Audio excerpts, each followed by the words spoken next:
you doing tonight? I'm the second last comic. Thanks for keeping the energy up. Can I get a hand for all the other comics? Pretty fast. So my name is Barb Charnowski, and I want to start off by saying something in my native language to see if you understand. Ready? Oh, come on now, you hoser. Grab your bunny hug and tooth and let's give her, eh? Yeah, I'm Japanese.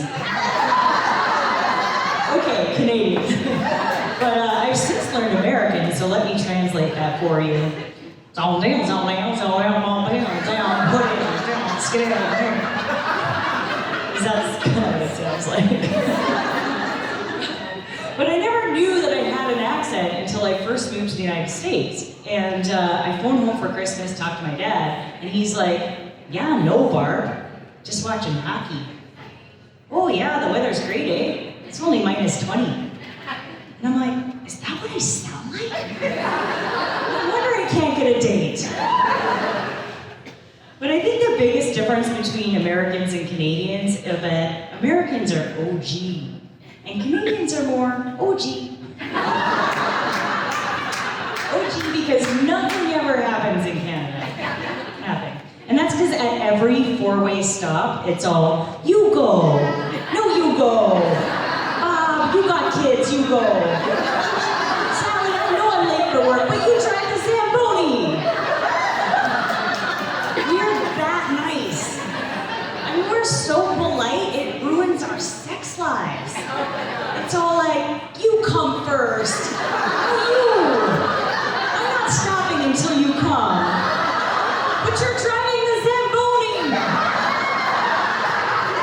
And that's where Canadian children come from. How many of you here have been to Canada? So you all know there's like 4 trillion animals and like 14 people. It's all just bears skiing and elks playing golf and like 2-story dams just because of all the beavers. No, not that kind of beaver. No. But politics are a bit different too.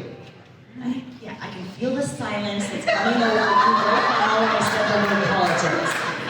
And I get it, because in Canada, politics is like if Bob Ross hosted C-SPAN. Happy little policies everywhere. But in America, it's more like if Homer Simpson hosted The Apprentice. But nobody gets fired. With grade 8 education, you're hired. Securities fraud, second term. Sex with a manatee, straight to the Florida State Legislature. Oh gee, I'm sorry. But there's so many things about America that I don't understand. For example, you get these like big Proud Boy dudes with AK-747s strapped to their body, ready for anything. And the one thing that they're the most terrified about? Drag queens!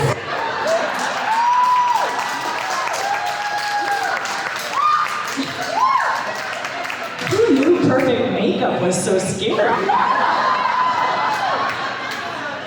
Speaking of scary, last month I turned 45. Thank you, halfway to 50. But we all know age is relative, because when you're 18, 68 seems really old. But when you're 45 and you're driving to the Villages for a date, 68 seems really old.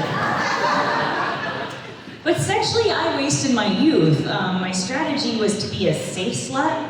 I exclusively slept with virgins. I made poor boys cry in a Hillary Swank movie. So when I had my first orgasm last week at the Villages,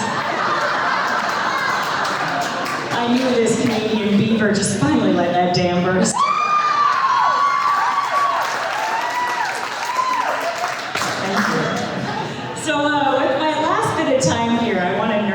Just a little bit and tell you about my job. So I'm a professor and I'm obsessed with bugs. Well, maybe that's why I can't get a date. But, you know, my favorite topics are evolution and bug sex. Like, think queen bee, black widow, spider sex.